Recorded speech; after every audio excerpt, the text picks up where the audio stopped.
I'm going to switch over to presenting for just a moment so that you can see my my translation that I'm using, just so you don't have to. You might like to read yours, but that's fine in case you want to be on the same page, so to speak, that I am.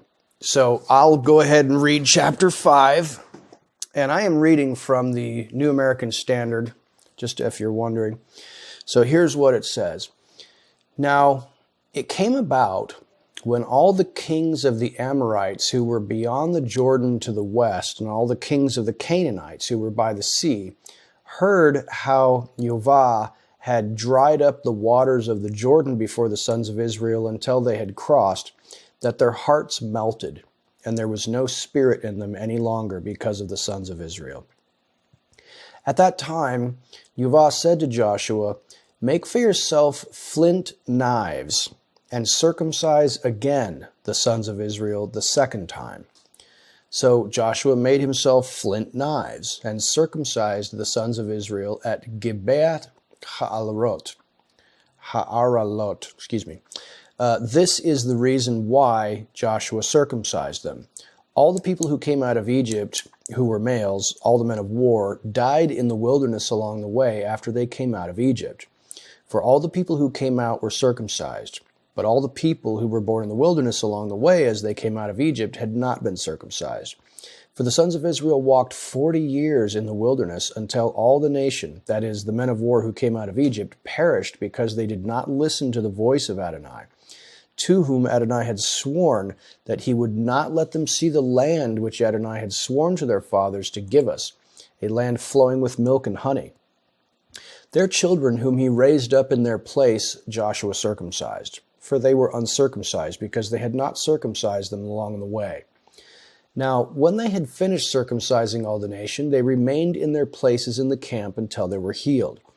Then Adonai said to Joshua, "Today I have rolled away the reproach of Egypt from you." So the name of that place is called Gilgal to this day. While the sons of Israel camped at Gilgal, they observed the Passover on the evening of the 14th day of the month on the desert plains of Jericho. On the day after the Passover, on that very day, they ate some of the produce of the land, unleavened cakes and parched grain. The manna ceased on the day after they had eaten some of the produce of the land, so that the sons of Israel no longer had manna, but they ate some of the yield of the land of Canaan during that year. Now it came about, when Joshua was by Jericho, that he lifted up his eyes, and looked, and behold, a man was standing opposite him with his sword drawn in his hand. And Joshua went to him and said to him, "Are you for us or for our adversaries?" He said, "No. Rather, I indeed come now as captain of the host of Jehovah." And Joshua fell on his face to the earth and bowed down and said to him, "What has my Lord to say to his servant?" The captain of Adonai's host said to Joshua, "Remove your sandals from your feet, for the place where you are standing is holy." And Joshua did so. So there is chapter 5. Now that is, there's a lot of very interesting things happening in that section, and I just want to touch on a couple of them to bring us up probably about halfway through this chapter. Now, as I am wont to do, I will ask you, did anybody see a couple of elements in there that piqued your interest, that you noted as maybe being significant or having questions about those things? Anybody want to pipe in on that? Go ahead, Mary. Me? Mm-hmm. Carla. It says your name's Mary on the thing. Oh. Right. That's Mary. I'm Bright. Oh, is that? Okay. Anyway, I just find it interesting in the first verse. Like, how did those people all hear about what the Lord had done for them? And like, if they heard it from the children of Israel, did they really believe them? I'm just curious about that. I don't know what anyone else thinks about it. That is a really good question. I actually made some notes about that, and I'll address, my own supposition. I mean, clearly we would have to do a fair amount of speculating to kind of to think about that. I mean, it's not clear to us what exactly happened, but yeah, that's always been an interesting thing in my mind to see how did the word spread, to the people around about. So that's definitely something interesting to think about. Anybody else have any? Wasn't it in the newspapers? Yes, it might have been in the Canaan Gazette. Oh, okay. it might have been. Tracy, did you want to say something? I was just going to say, just like there had to have been some kind of means of word spreading just like there is today. Like somebody saw it and was like, whoa, and passed it along. And is it true? Yeah, it's true. I saw it too. And da-da-da-da. It's probably just word of mouth. Yeah, these absolutely. Natural things, it's really natural things that he did. And so, people see these natural things and are blown away by it. And the fame goes out. Yeah, bad gas travels fast, especially in a small town. Just like with Messiah, when he would do these great things, his fame went out, and all these multitudes of people would be like, "What?" and then come in. So it's probably the same type of thing here. It's just the word going out.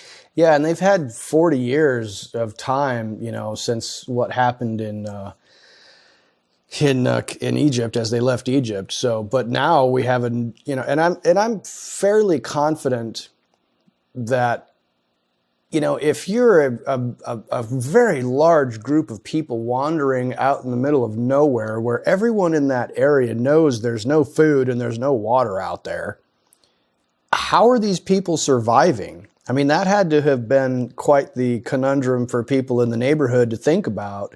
Is how is it that these people have survived out there in the wilderness for 40 years?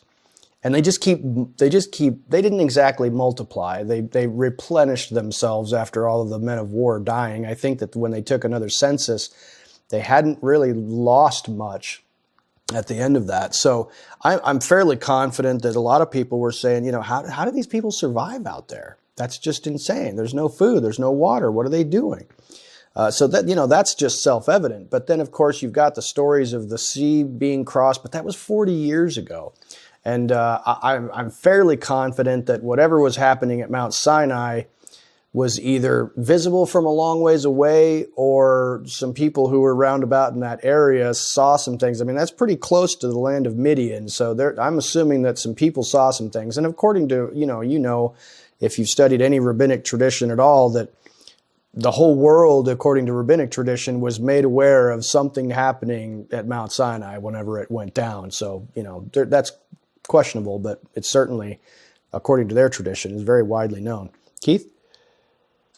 Well, it'd be quite apparent that that region's greatest, I want to say, enemy is to come into the land and attack all of a sudden, since Pharaoh's armies and everything were destroyed. There was nobody pushing that rule up there in Canaan anymore, or anywhere up there in the north. Right.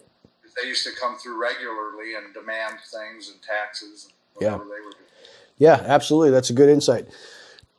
That's a good insight. Did anybody else have any other just overall broad comments or questions or concerns regarding other elements of chapter 5, things that piqued your interest or caught your attention?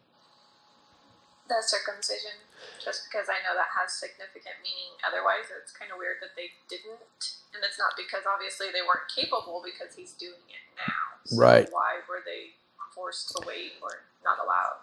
That is a great question, and there's a lot of commentary both by the rabbis and by Christian theologians to try to figure out why weren't any of these people in the wilderness circumcised. According to Christian tradition, they surmised that basically God had rejected that generation, and that the children of that generation were suffering along with their parents and that somehow they were, this whole episode that we're seeing here of crossing over the Jordan and becoming circumcised again was kind of rectifying that situation. So we'll deal with that. That's a great observation, Kendra. Any other things that kind of caught your interest? Okay. Yeah, those are those are a couple of the big ones for sure. So, well, let's just say, for the sake of discussion, starting right at verse 1, it's interesting here that it talks about how the kings on the other side of the Jordan, when they saw when they heard that Yehovah had dried up the waters of the Jordan from before the children of Israel, that their hearts melted and there was no spirit in them any longer. Now, there's an interesting connection here. Do you guys remember that phrase, there was no spirit in them any longer? Do you remember hearing that before?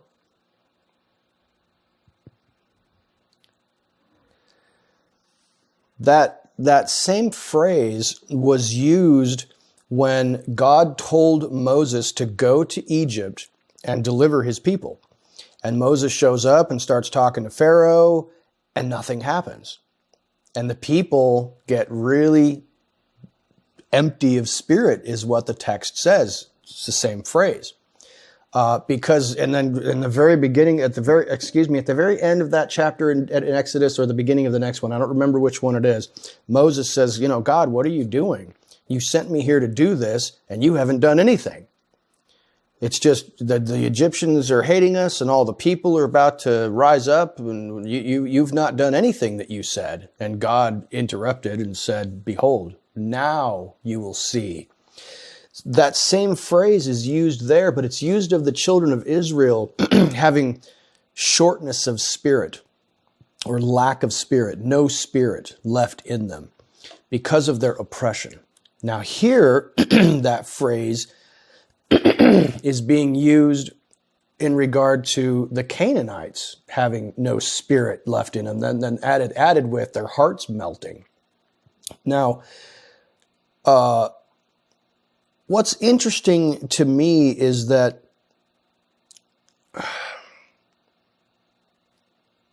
we see that this expression of having a no breath, no spirit left in them, starts with the people of God as they are oppressed by their enemies.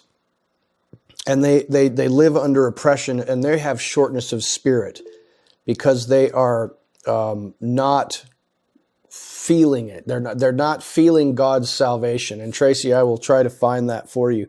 Angela, would you look that up for me about the previous time when that expression was used for when Moses said, God, you haven't done anything until now. You don't remember where it was? I don't have it in my notes, and I've forgotten where it was. I think it's in like Exodus chapter 5 or 6. I'll have to check that. But anyway, I'll have Angela look that up.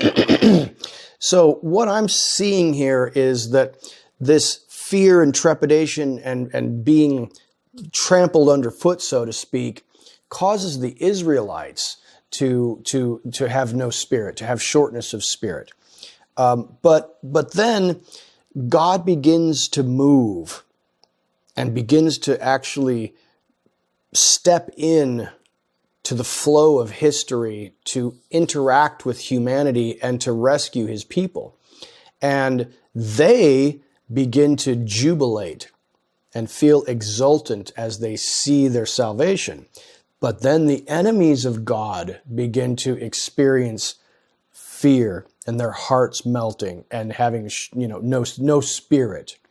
So I think that I'm looking at that and I'm saying, that seems remarkably similar, I would say, to when we look at the book of the Revelation and we see in the end times that the people of God are oppressed and might have no spirit, shortness of spirit, feeling oppressed and put upon and maybe feeling a little bit hopeless, and a bunch of them crying out to God saying, God, what are you doing?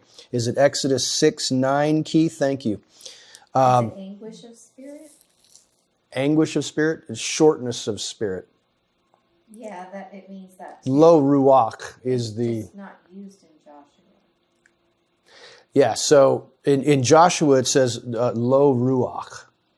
No spirit. No spirit in Joshua. I believe that it's no spirit or shortness of spirit in Exodus 6:9, if that is correct.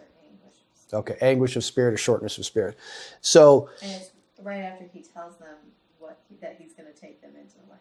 Right. Thank you. So I look at it in seeing how that might play out in the book of the Revelation. As you can see, the people of God being persecuted and having shortness of spirit and wondering, where's God? When is he going to save us? It's not stated that way explicitly, but you can infer it from the text in several instances. But then God begins to move and his enemies cry out. And you can see some sense of exultation being experienced by the people of God. So it's an interesting, perhaps to me, I'm seeing a prophetic shadow picture of things kind of being flipped on their head, to where the people of God are being persecuted and mistreated, to where God intervenes and begins to move. And then the people of God are starting to feel a little stronger and starting to feel a little more confident. And I think that's when, and you see that same thing during the time of Yeshua, when the disciples were hanging around with Yeshua, and he suddenly gets arrested and crucified. Their spirits are low. And then it's, 50 days later approximately, in the midst of their turmoil and their depression and not understanding what's happening. Of course, he meets with them over that period of time to encourage their hearts. But then you see the Holy Spirit arriving on the day of Pentecost, on the day of Shavuot, and you see them become very bold, very brave, not faint-hearted anymore. They have no trouble standing up to authority, standing up for what they believe. They're willing to really get involved and to stand up for the teachings of their leader, the Messiah, Yeshua. So I see that pattern happening, and I think I see it here. Does anybody have any comments about that? Do you agree, Wayne? Yes, I agree with that very much, and that is at a even much more suborbital level than I was thinking. But the people that were fearing this, there were people that were west of the Jordan, where they were headed, correct? Mm-hmm. So I'm seeing this in a simplistic way. They probably heard about the superpower that had them captive, how they escaped, how the Red Sea opened, and how Pharaoh's men perished, chasing them out. Mm-hmm. And now it's opposite, where the Jordan is opening up and they're coming in. Mm. Yeah. So how much more of them would perish if so much could perish while they're escaping, and now there's like, it's the opposite thing that's coming towards us. Mm-hmm. I just see fear, lots of fear. Yeah, absolutely. And there's something interesting here too, is when you get into the land, you notice that the text doesn't tell us anything about if it, as it says, that these people west of the Jordan are faint of heart and having no spirit, they're terrified. Notice that the text doesn't tell us that Joshua presses the advantage. If God has just done this miracle and their feelings powerful, they're feeling strong, they're feeling encouraged, the people on the other side of the Jordan are feeling terrified, now would be a fantastic time to attack, to take advantage of that situation. But they don't. They stop. Now, they stop for a very significant purpose, and we'll talk about that in a second. But also note that I believe that this thing is, there's two main things that I would say about this opening statement that these enemies are terrified. Number one is that spiritual preparation needs to happen before these Israelites can advance and begin to do the task that God has called them to do. They must be spiritually prepared. Now that looks like circumcision. It looks like a physical act, but you and I know that this is a spiritual act as well. They need to be circumcised. They need to have their hearts circumcised. They need to experience the Passover. They actually celebrate Passover. So, I mean, you've got a period of time here where not only do the Israelites choose to and be obedient to God and to do His will and to prepare themselves spiritually, they have no fear of the enemy attacking them as they're all, I mean, you remember what happened at Shechem with the sons of Jacob slaughtering those Shechemites during that 3 days that they were healing from their circumcision surgeries. You notice that the Canaanites don't press the advantage either. And I think, according to rabbinic tradition, this is part of the reason why. That God instilled in them a tremendous fear and awe so that they would leave His people alone, not only from the 10th day of the first month through the Passover, but remember that there's a high Shabbat at the beginning of the Feast of Unleavened Bread and another high Shabbat at the end of the Feast of Unleavened Bread. Now, we know that they needed to go, in the next chapter, they'll go to the city of Jericho and begin to circle around it. I don't think that they did that during the Feast of Unleavened Bread. I think they probably waited until the feast is over. I don't know that to be the case, but I do know that they had no fear of their enemies during that time. The Canaanites did not press the advantage. It doesn't say that the Israelites set up fortifications. It says that they made camp. But I think that, it's a twofold idea here. Number one, you've got to prepare yourself spiritually before you're able to begin to do the work that God has called you to do. And number two, God's protection is very much in place through providing terror of you to your enemies. I think that's a fascinating insight. Now, that was not my insight, by the way. I'm not taking credit for that. I want to also, and if you're a person who likes to look up cool, interesting historical facts, you should take a look at the Amarna letters. A-M-A-R-N-A, Amarna.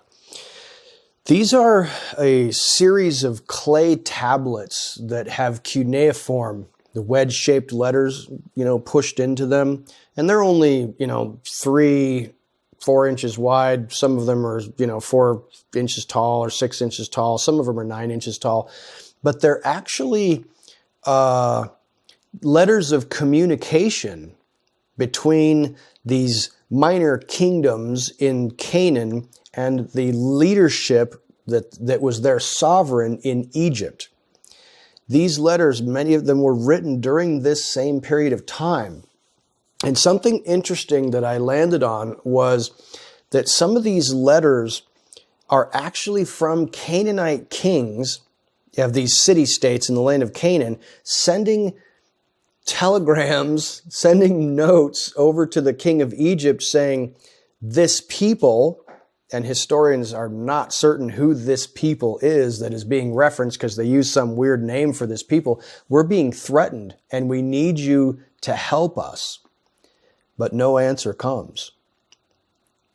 I thought that was quite fascinating because what it seems to suggest is that the land of Egypt is still struggling to get back on its feet after what happened during the Exodus, with them losing probably a good portion or most of their soldiers in the Red Sea. You had all those plagues.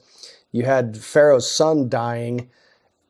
Egypt is probably in turmoil and in chaos, and the citizens of the land of Canaan are reaching out to the land of Egypt for help, but there's no help coming. They can't help them. I just found that to be quite fascinating, and it's just a little historical tidbit, a little nugget that you can kind of take a look at. It's very, very fascinating about the Amarna letters. Taking a look at chapter 5, verse 2, I wanted to bring to your attention something interesting.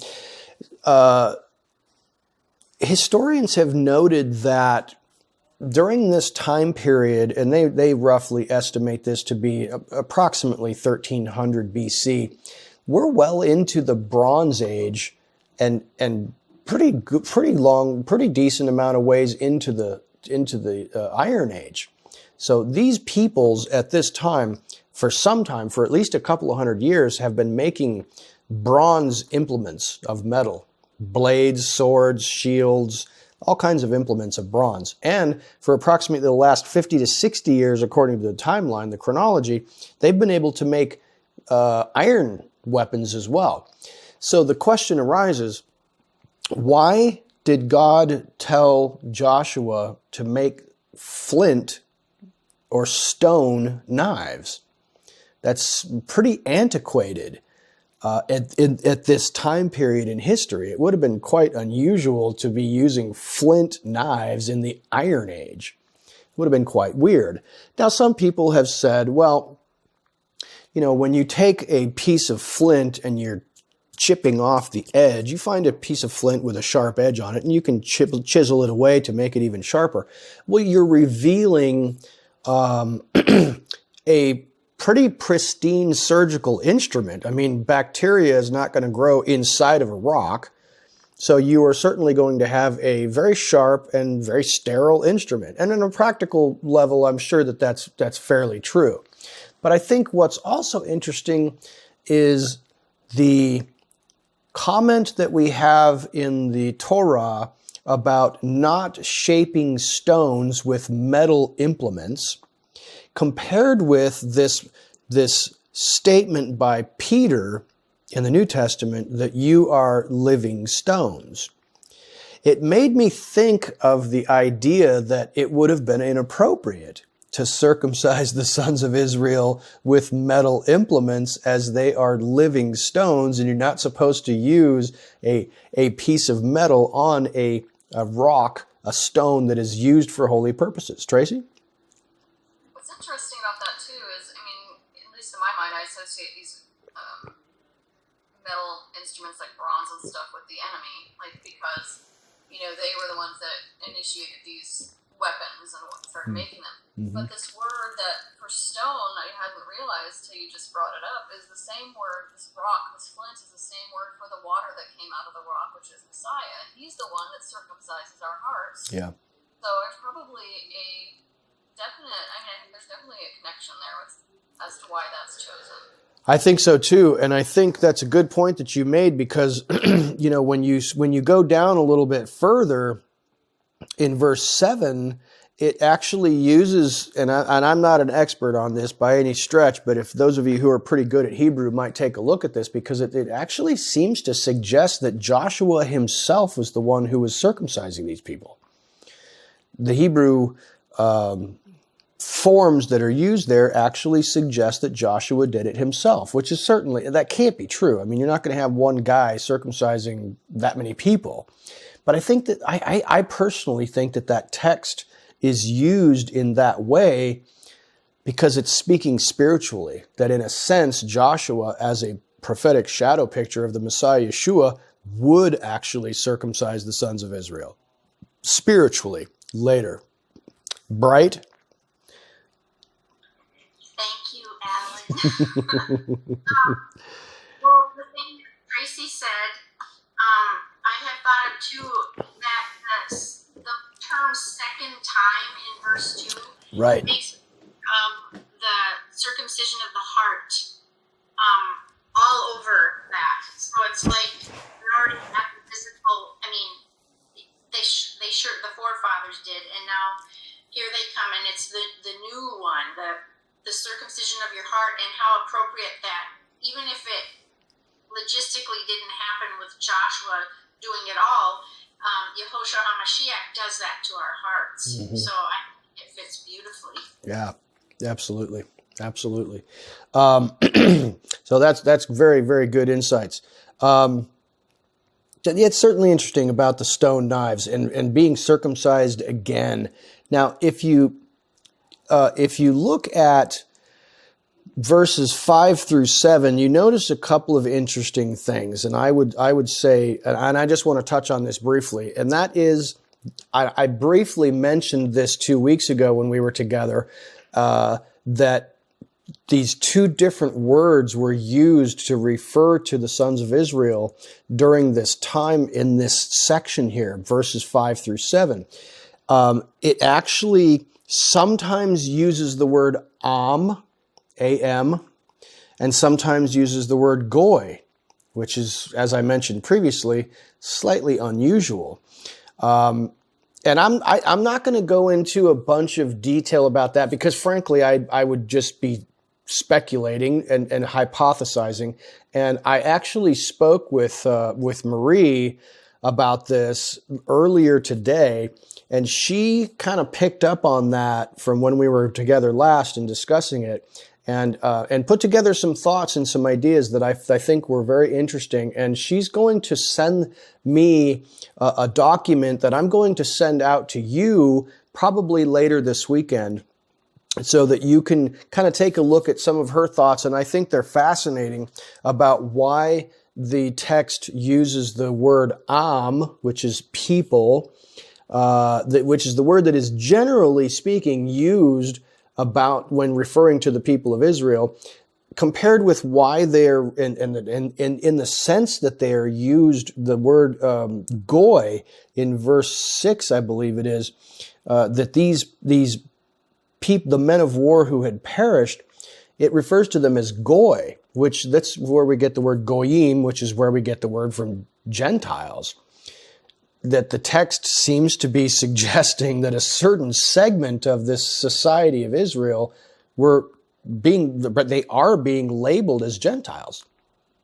And that's a very interesting idea. And it certainly just on the surface seems to suggest to me that they had become like Gentiles to God, because it says that they refused to listen to the voice of Yehovah, and he swore that he would not allow them to enter the land. Now, Marie has taken that and to a different level and added some spiritual components and has broadened it into a fascinating thesis that I'll share with you when I receive it from her. But I think that just on the surface there, you definitely see some spiritual implications that you might be able to extrapolate on, and you might imagine already where that might go.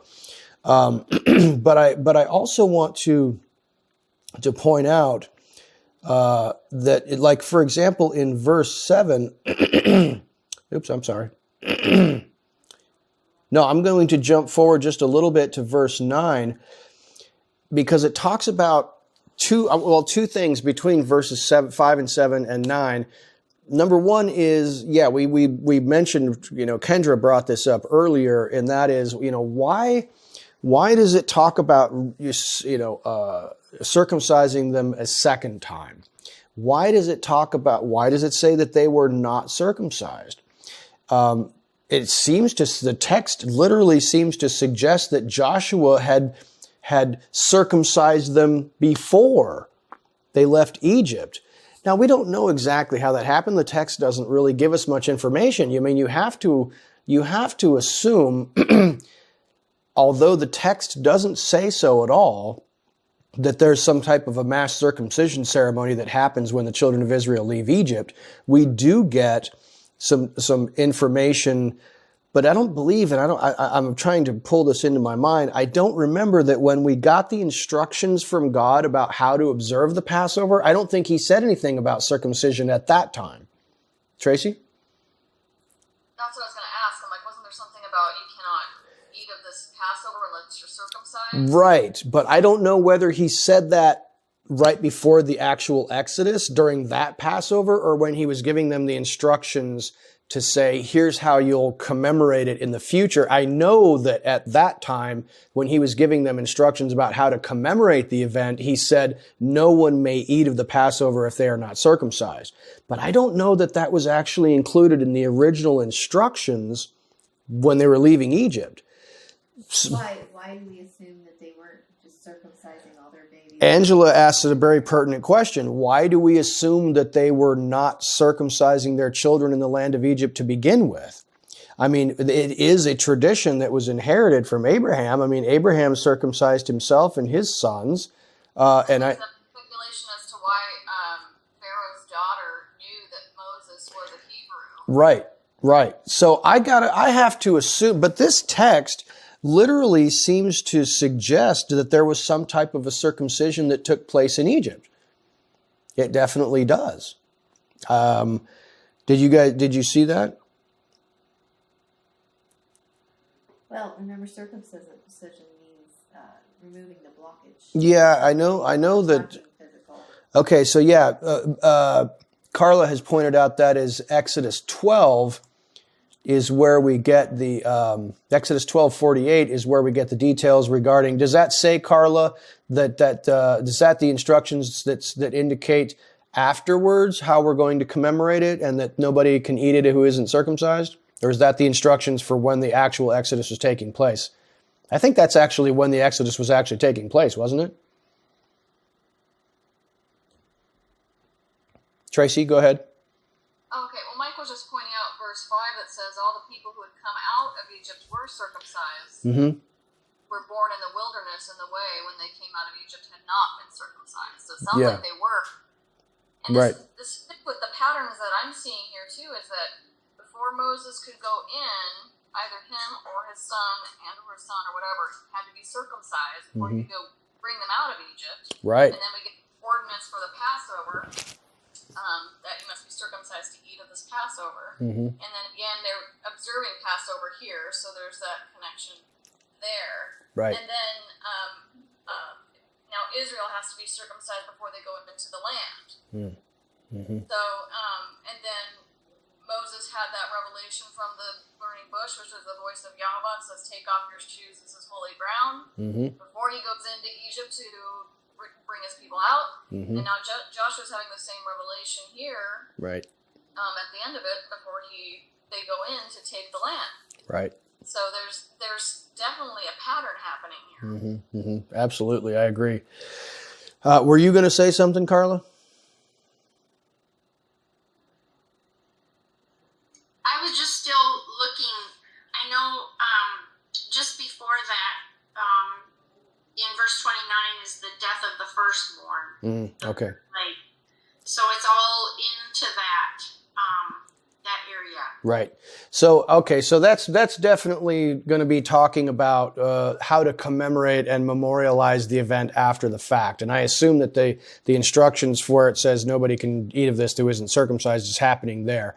But I believe that the instructions about how you're going to do it right at the time, you're going to paint some blood on your door and, share a lamb between the families. I don't believe that circumcision was mentioned there. But this text does seem to suggest to me that there was some type of a circumcision event. I don't know why I have that impression. I don't know if you're seeing that. I did for whatever reason. This is why it says something about this is why he was circumcised them a second time. It's like, well, that didn't seem to happen that way. Because it seems to me like they would have been circumcised. Maybe it's the case that certain of them were circumcised because that was the tradition, that especially in the tribe of Levi, perhaps, that had been maintained by a certain more faithful faction of the Israelites and more so than some of the others. I'm not really sure, but it's certainly possible. But I want to bring up this question from chapter 5, verse 9, which suggests something about rolling away the reproach. Mikey, go ahead. Just a couple of things on that.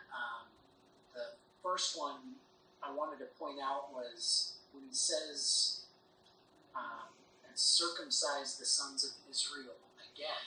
The way that I'm taking this is that I think we can assume that this was a practice that was being done in Egypt and not in the wilderness, and now we're going to do it again. Right? So it's not this group of people, but the house of Israel general. We're going to start this practice again. Yeah, that makes sense. And then the other thing I wanted to ask, I know when we were back in Genesis a while ago, the group was kind of speculating whether or not Moses had jumped to conclusions on this Abraham, jumped to conclusions on what this circumcision was. Oh, the Orla and the removal of the blockage. Yes. Does this verse here about Yahovah telling them to use a knife change that speculation at all?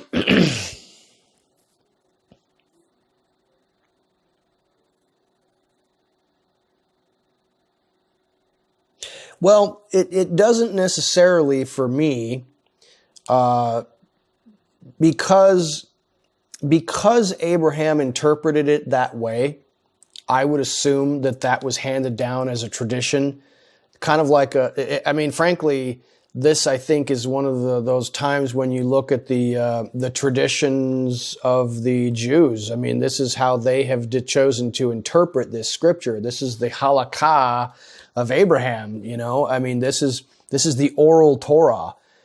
God says, remove the blockage. And Abraham says, okay, this is how we're going to do it. And then he handed down that tradition to his children, and therefore this is the way we're doing it now. However, you are correct that God says, make stone knives and do that. So is God just saying, continue with the tradition that you have established? And that he's basically putting his stamp of approval on that, saying, yeah, that's what it is, or that's what I intended to begin with? It's certainly possible. But I certainly, if it wasn't that was his intent, I think spiritually it certainly was. But as to God giving specific instructions regarding a knife to remove that blockage, yeah, that definitely raises some interesting questions about what, if that was the intent, or is this just God saying circumcise because that's the way it has been interpreted? I don't know. Yeah, that's a good question, though. Good question. Anybody else have any insight or wisdom on that regard, Kendra? Yeah, just something that just came to me. So while they were in the wilderness, can you hear me okay? Because I took my headphones off. I can, yeah. They didn't really have to be set apart because they all were of the house. And so now that they're going into a new land, they need that set apartness back into them. And that's what circumcision was, that covenant, that set apartness that kept Abraham and all of them separate from the rest. And so, yeah, sure. Good insight. Good insight. Great questions. Great questions. So any other comments or questions or concerns about that episode of circumcision? Yeah, I got some. Go for it, So Keith. this idea of circumcision, when the male's circumcised, then that mark or that covenant physically manifests itself. His seed has to pass through that.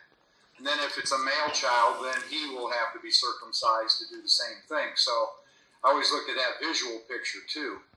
Yeah, absolutely. And I think that's one of the things, like what Mike was talking about a minute ago, is that we talked about how, trees were circumcised, and that it really had to do with seed, whatever was putting forth seed, that the seed, so that perhaps the seed would be purified spiritually speaking. It's my interpretation of it.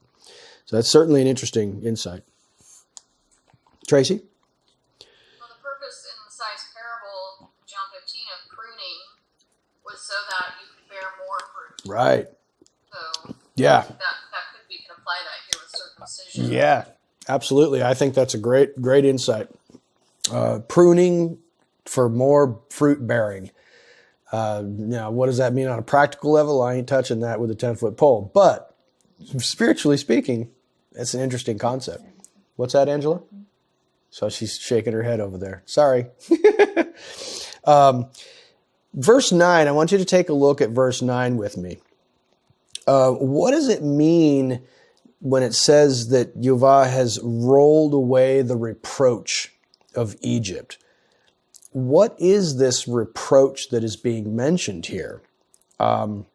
Interesting that this word for reproach is first used in Genesis 34:14, where Rachel got pregnant and then says that Yehovah has taken away her reproach when she gives birth to Joseph. I think that's interesting and significant by itself. Her reproach in this instance is that she was experiencing shame at not being able to bear children. But where did her shame come from? Was it external? Was her sister Leah giving her a hard time and heaping shame on her because she couldn't have children? We don't have any indication of that from the text, but we do have an indication that it was internal, because we know that she approached Jacob and demanded that he give her children. And if you'll remember, he rebuked her and said, am I in the place of God? I'm not the one who's in charge of giving you children. I'm doing my part. God is withholding it from you for some reason. So we can surmise that she was experiencing a lot of internal conflict and guilt and shame about not being able to give birth to these children. So when God says, he's rolling away the reproach of Egypt, what's he talking about? Is he talking about some type of I'll just ask you openly. Does anybody have a question or a comment about what do you surmise is the reproach of Egypt, Tracy? Well, just what that rule of first usage with her referring to that reproach as basically being unfruitful.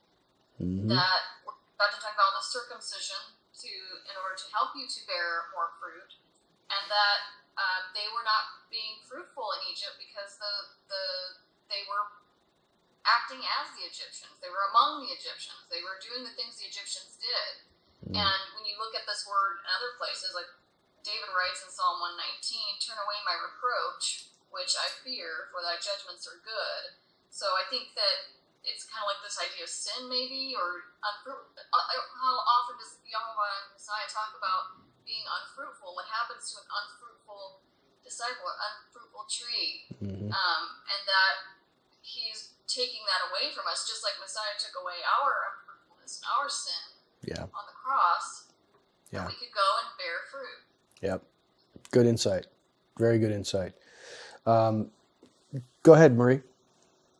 I'm seeing a lot where shame is associated with, the word shame and scripture is associated with rebellion and idolatry. So even though you may not realize that you're acting shameful, scripture is calling you shameful. So maybe that's part of it, that they were acting because of their rebellion. They were in a shameful state. So no, that reproach is getting them out of the idolatry and into a better place. Sort of like what. Well, I think that's a good insight, and I'm remembering. I think it was it Samuel who said that disobedience and rebellion is like the sin of witchcraft or an idolatry and such.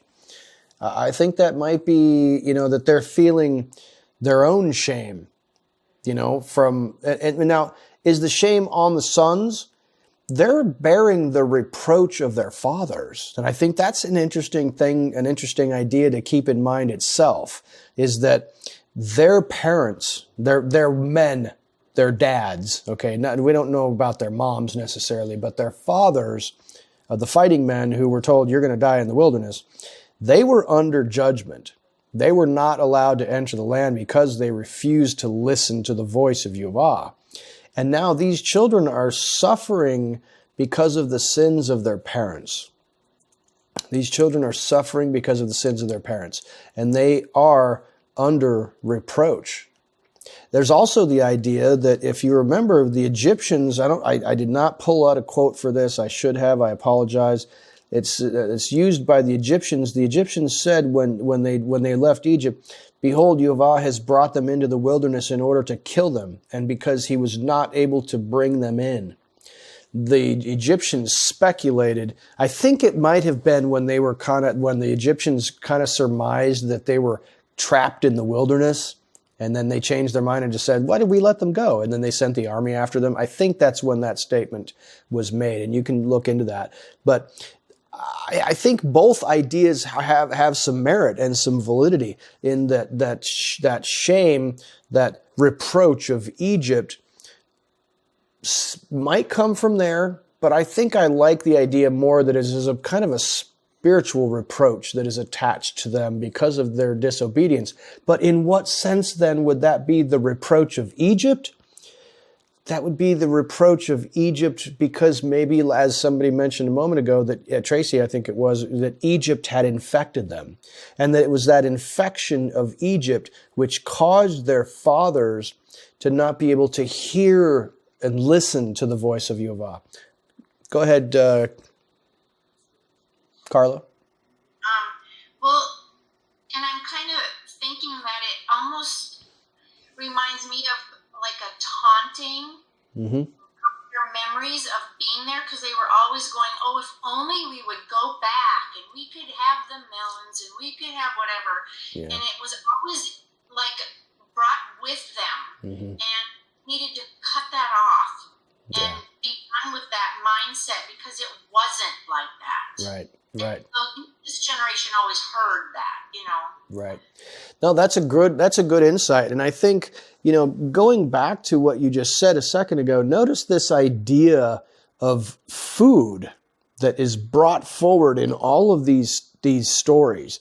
First of all, you've got the roasting of the Passover lamb. Okay, then you've got them being provided, them eating unleavened bread for the first 7 days. And then you've got them being provided with manna. Then you've got them kicking up a fuss and saying, we're sick of this manna. We wish we had something else. And, we should turn back and go to Egypt, and because we had this and that and fish and garlic and melons and cucumbers. And then this story is talking about how the manna stopped on the day after they ate the produce of the land. It's an interesting idea tied together with what Carla just said, that the spiritual food that they had eaten stopped, and they were now eating the fruit of the kingdom. If you want to call the land, they have crossed over into the land. They're eating the fruit of the kingdom, whereas before they had been eating the food of Egypt. And they had been longing for the food of Egypt. Even when they were given spiritual food, the manna, they were still longing for the food of Egypt. But then that new generation became accustomed to the spiritual food. And when it's time to cross over, they're going to be circumcised, they're going to observe the Passover, and then they're going to eat the fruit of the kingdom. It's interesting ideas to play with. Anybody else have any comments about that? Go ahead, Kendra. So the Jerusalem Bible, it says taken away instead of reproach, and it says that it's a play on words, that Gilgal is connected to Galal, Galal. Galal, yeah. So that reminds me of like when they say his name will be Yeshua because he will Yeshua. Like that's just a Hebrew kind of thing. Yeah, I think that's a good insight. Yeah, that Hebrew word galoti, which from the Hebrew word galal, which means to roll away the reproach. It's an interesting idea. Anybody else? Tracy? I just found an interesting scripture in Jeremiah 6:10. He's saying, "Be instructed, O Israel, lest my soul," starting in verse 8, "lest my soul depart from you, lest I make you desolate, a land not inhabited. Thus saith the Lord of hosts, they shall thoroughly glean the remnant of Israel as a vine. Turn back your hand as a grape gatherer into the baskets. To whom shall I speak and give warning, that they may hear? Behold, their ears uncircumcised, and they cannot hear. Behold, the word of Yahovah is unto them a reproach." And that's the same word. "They have no delight in it." So I just thought that was interesting because it's connecting several of those elements together. Yeah. So and then I found another scripture that talked about how in those latter days Yahovah will remove the reproach of the heathen from us. So like we will no longer be a reproach to them. So it's kind of like either Yahovah's word is a reproach to us, or the word of men is a reproach to us, and that's what it should be. That's what I'm seeing anyway. Very interesting. Good stuff. I think I'm going to end right there. I know that some of you are probably tired, and I'm ready to just call it right there. We got an hour's worth of discussion approximately, and I didn't want to keep you too long. I know it's been a long year. It's been a long evening, I'm sure. But the next time we get together will be January 1st is what it looks like. Yeah. January 1st of 2021. When everything will be all better. I don't think so. No, we'll see. But I that's all I have for you for this evening. I thank you so much for coming and hanging out with us a little bit this evening. I hope that you'll finish out the year strong. May the Lord be with all of you and strengthen you and encourage you. And we'll see you in the next year.